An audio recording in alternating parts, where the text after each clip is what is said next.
Hi everyone, today we're at NUS Open House right now and there's a certain buzz going on at U-Town right now. So come on, let's go take a look. Come on, come on. Hi. What's your major? Political science and history.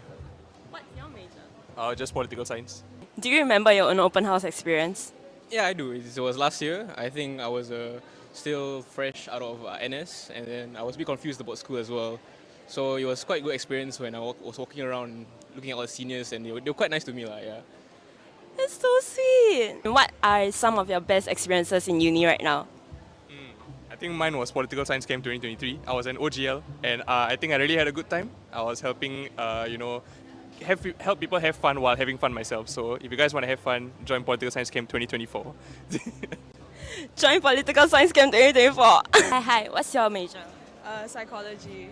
Say something to our prospective students. Before I matriculated, I didn't know what I want to study, genuinely. So I went to ask a lot of my seniors for help, because I know I wanted something in FAS, but I didn't know what. So I just asked them what are some of your experiences in FAS and things like that.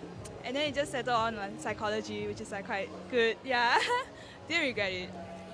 Hi. What's your major? I'm from NUS. What's your best NUS experience so far? I think it's gymming in KR gym. Gym bro. Thank you.